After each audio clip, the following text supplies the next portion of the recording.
Son zamanlarda dönüp hayatımıza baktığımızda, yaşama baktığımızda artık etrafımızda gerçekten çok fazla boşanma olayı gerçekleşiyor. Yani böyle neredeyse böyle her böyle 3 aileden biri, işte 4 aileden biri yakın çevremizde böyle boşandı ya da boşanacaklar haberini maalesef ki almaya başladı. Eskiden bu kadar yoktu. Eskiden böyle boşanan ya da ayrılan insan sayısına çok böyle nadir denk gelirdik. Ama şu an böyle bir salgın gibi. Artık böyle bir ailenin böyle uzun süreli bir ilişki içerisinde olması, evliliklerini devam ettirmesi artık insanlar tarafından böyle hayretle bakılıyor. Bu açıdan artan boşanmalara baktığımızda bunun aslında birçok sebebi var. Bu sebeplerin dışında kadınların erkeklerden daha fazla artık böyle boşanmaya adım attıklarını, boşanmayı gerçekleştirdiklerini görebiliyoruz. Tabii böyle özellikle kadınların iş gücü hayatına katılımı aslında en temel sebeplerden bir tanesi.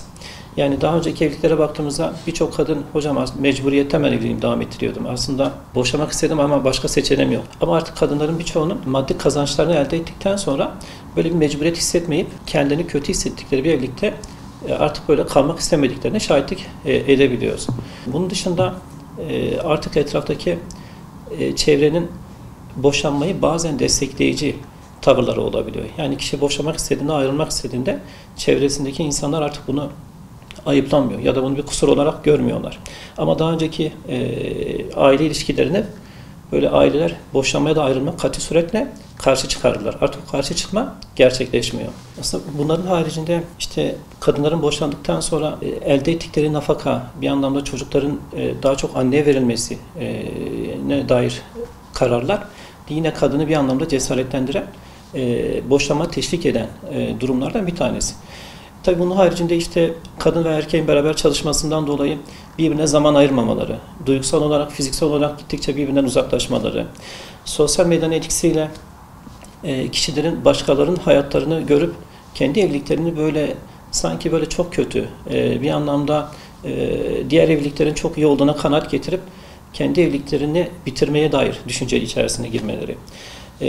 Diğer yandan işte ailelerin özellikle kadın çalışıyorsa kadını destekleyici bir tutum içerisine girebildiklerine de şahitlik edebiliyoruz.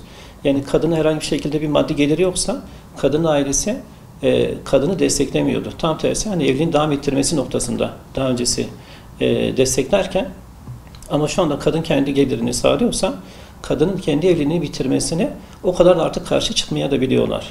Bu da bir anlamda bir faktör olarak kendini gösteriyor. Diğer yandan kadın ve erkekler ilişkisi daha öncesinden birazcık daha netti böyle. Hani kadının evde ne yapması gerektiği, hangi görevleri bir anlamda üstlendiği belliyken ama şu anda kadın da çalıştığı için bazı durumlarda kadın ve erkek evin içerisinde hangi işi üstlenecekleri ne dair bir netlik maalesef ki hani görünmüyor. Erkek hani kendi annesinden, kendi babasından yola çıkarak evdeki işlere müdahale etmezken ama şu an işte eşi çalışmasına rağmen yine böyle müdahale etmemeyi seçebiliyor. Bu da işte kadının iş yükünün daha fazla artmasına, hem işte dışarıda çalışıyorum hem evde çalışıyorum, evde yoruluyorum, evin bakımını ya da işte ne bileyim çocuklar noktasında desteği eşinden alamadığı için de bir kadın boşanmaya doğru kendisini ikna edebiliyor. Şöyle bir şey de var, kişinin kendi yaşadığı, evlilikte yaşadığı sorunları gidip başkalarına anlatması, başkalarıyla paylaşması, özelliğini, mahremini kendi yakın dostlarıyla paylaşması ve nitekim bu insanlar tarafından tek bir bakış açısıyla olaylar dinlendiği için kişinin bu anlattığından yola çıkarak bu kişiye hak vermeleri. Yani evet ben hani senin yerinde olsaydım bu insanı boşardım, evlilikte bir dakika bile durmazdım tarzındaki destekler de kişinin kendi evliliğinin devam etmemesini destekler nitelikte olabiliyor. Diğer yandan kişinin kendi evliliğinde böyle kendi eşini ve çocuklarını ihmal edip daha çok böyle başkalarına koşturması, başka böyle yakın derecedeki akrabalarına daha çok böyle destek vermesi de kendi eşini ve çocuklarını ihmal edişine yol açacağı için bu da bir anlamda boşanma sebeplerinden biri olarak meydana gelebiliyor. Çünkü insan evlendikten sonra insanın eşi ve çocukları normalde piramidin en başındadır, basamağıdır böyle. En ehemmiyetli olarak en böyle önem vermesi gereken kişiler onlar aslında. Ama genelde öyle olmuyor. Boşanmaya özellikle sürükleyen sebeplerden biridir bu. kişi kendi eşini ve çocuklarını ihmal edercesine başkasının yardımına, desteğine koşabiliyor. O açıdan kişinin en başta yapması gereken kendi eşi ve çocuklarıyla ilgilenip onlara destekledikten sonra geri kalan aslında zamanını diğer insanlara, diğer yakınlara belki de koşturmayla belki geçirtebileceği. İşte bu noktada o dengenin bir anlamda iyi sağlanamaması da kişinin evliliğini kötüye götürebiliyor. Kişinin evlendikten sonra artık böyle eşi ve çocukları dediğimiz gibi artık onun ailesidir. En böyle dikkat etmesi gereken, ilgilenmesi gereken, mesul olduğu kişi kendi birincil ailesidir. Kendi birincil ailesini bir defa inkar etme, yani ihmal etmemeli. Diğer taraftan bazı böyle çiftlerde, çift ilişkisinde şunu görüyoruz. Kişinin böyle kendine ayırdığı bir zaman dilimi olması gerekiyor. Yani her şeyi beraber yapmak zorunda değiller. Yani her iki tarafında bir özel alanı olması gerekiyor. Bazen insan eşinden ve çocuğundan bağımsız da böyle hani bir şeyler yapmak ister. İki taraf da bunun bir diğerine hani bir anlamda sağlaması gerekiyor. Ama bazı evliliklerde maalesef bu gerçekleşmiyor. Kişi işte kendi böyle ilgi alakasını çeken, onu böyle şarj edecek, deşarj edecek şeyler yaparken eşine bu imkanı tanımıyor.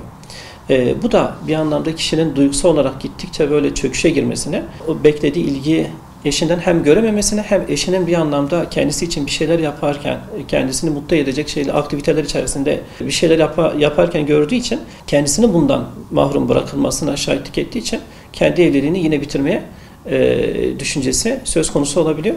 O açıdan o dengeyi çok iyi sağlamalılar. Yani böyle ilişki içerisinde hani kişi kendine zaman ayırmalı, hem eşine zaman ayırmalı, hem de böyle çocukla da birlikte bir şeyler yapmalılar. Çünkü birlikte zaman geçirmelerinden kastım her zaman çocukla beraber değil. Yani karı kocanın kendine ait de bir zaman diliminin olması gerekiyor. Bunun dışında kendi özelliğini, mahremini hiç kimseye anlatmamalılar, paylaşmamalılar. Ama hocam biz gerçekten boşanmak istiyoruz, ayrılmak istiyoruz gibi düşünceleri varsa eğer bunu yapsınlar. Garantili boşanma tekniklerinden bir tanesidir. Yani kendi ilişkinizi ne kadar çok başkasına anlatırsanız, ne kadar kendi ilişkiniz içerisinde şikayetperver olursanız ilişkiniz o kadar kötüleşir. O kadar bir anlamda yıkıma doğru gidiyor.